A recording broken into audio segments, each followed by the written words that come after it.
Ya, kita sekarang belajar mereview materi IPA kelas 7. Ini di website yang sudah saya berikan. Kita akan pelajari klasifikasi makhluk hidup ya.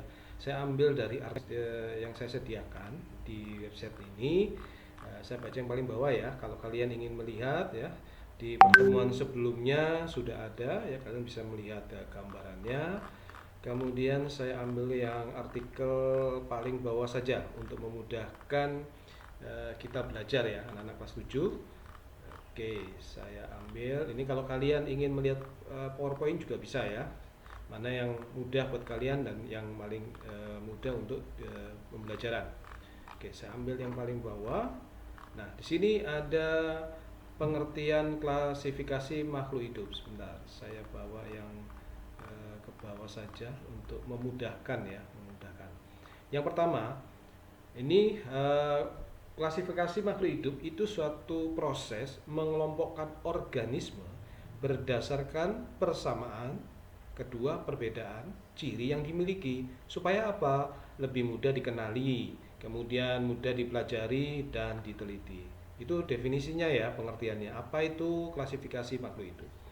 Yang kedua, tujuannya apa kalian mempelajari klasifikasi? Satu, menyederhanakan keberagaman makhluk hidup. Itu tujuan pertama. Tujuan kedua, memudahkan dalam mengidentifikasi organisme baru. Dan yang ketiga, menunjukkan hubungan kekerabatan antar makhluk hidup. Nah, nanti ini dijabarkan di poin nomor 3 ya. Nah, di sistem klasifikasi ini kita buat dari yang besar ke kecil.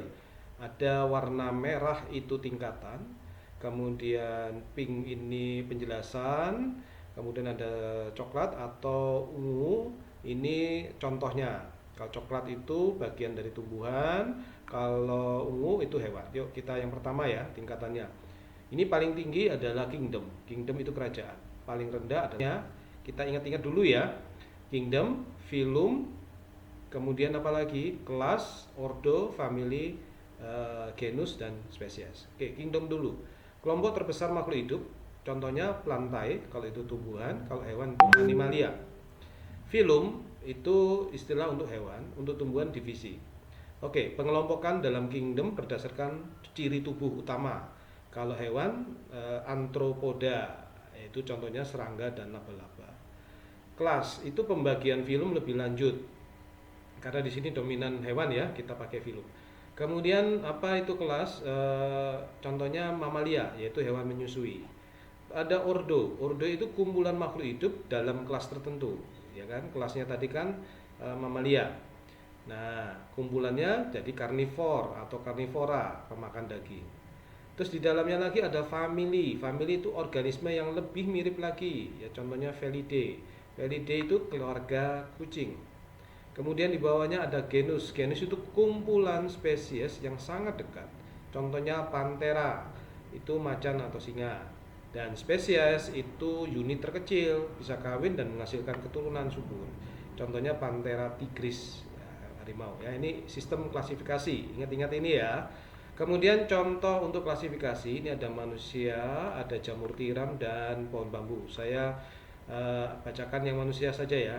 Manusia itu kingdomnya animalia, filumnya chordata, kelasnya mamalia, ordonya primata, familinya hominidae, genusnya homo, spesies homo sapiens ya. Ini urutannya, klasifikasi.